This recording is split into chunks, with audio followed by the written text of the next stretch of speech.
And many, not all, have a great love for Israel and Judaism.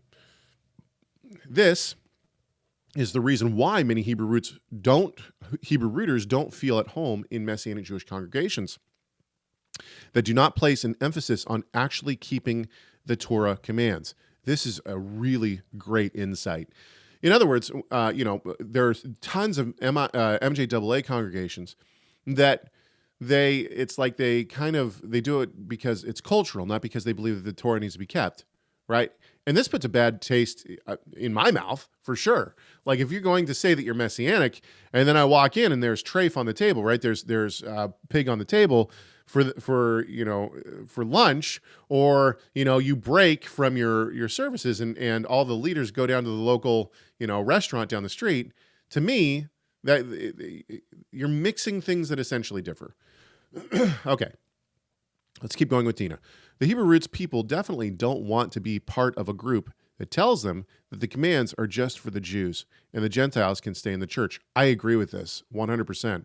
In fact, I think that I've been to congregations like this. It's very off-putting, right?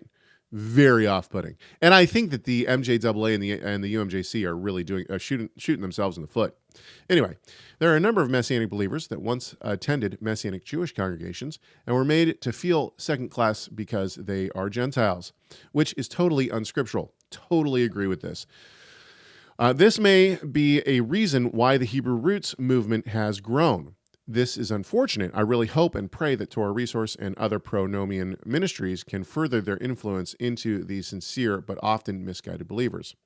The IAMCS is right about the lack of scholarship in the movement, though. Anyone can call themselves a teacher. Brad Scott used to call the scholarly types or those who attended Bible colleges or seminaries pointy-headed intellectuals.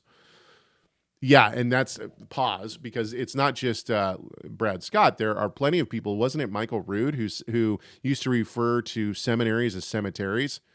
This is ridiculous. And I think that this is probably one of the biggest let's not say that. It's a very large misstep of the Hebrew Roots movement, is a push against training, and scholarship. It really actually kind of makes it. What do you want to say? It delegitimizes the movement, because it shows that truth is not high on, scholarship and truth is not high on the level. Okay, this added to the disdain that the Hebrew Roots adherents probably already had, since many of them came out of the Pentecostal, Charismatic, Vineyard, Third Wave, or even evangelical churches. I tend to agree with this, right? And honestly, this does track when we think of like scholarship.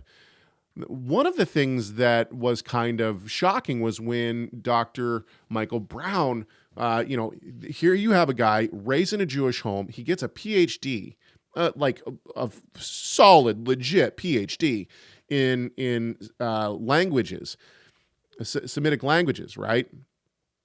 And he's part of the Pentecostal movement, right? And the Charismatic movement. Why was this so shocking? Well, it was shocking because the Pentecostal and Charismatic movement is not known for high scholarship, right? It's more about feeling. And there are scholars within the Pentecostal and the Charismatic movement, but there's not a lot of them. And and there's just, there's not a lot of that's it. There's just not a lot of scholarship within the Charismatic and Pentecostal movement. There is some, but there's not a ton. And so this has come into the Hebrew Roots movement, because ultimately the Hebrew Roots movement, in my assessment, is grown out of the Pentecostal, Charismatic, Vineyard movement. And so this kind of disdain or looking down on scholarship in seminaries has been brought into the Hebrew Roots movement. So I think this is a great assessment. This disdain for scholarship goes all the way back to John Alexander Dowie, the founder of Zion City, Illinois, the Christian Catholic Apostolic Church, with a healing, put in quote marks, healing home in which those that died were whisked away at nighttime so Dowie could avoid public suspicion. Dowie was supposedly a faith healer who would regularly preach against any and all Christians and congregations that weren't his. Unfortunately, though, he was found out to be a big-time grifter. His influence lives on. This disdain of scholarship is so widespread and devastating on believers, especially Messianics. I agree with this, and the internet is rife with with scholarship, with quote unquote teachers that have no scholarship behind them and really don't, they can't handle the original languages. They read books that have been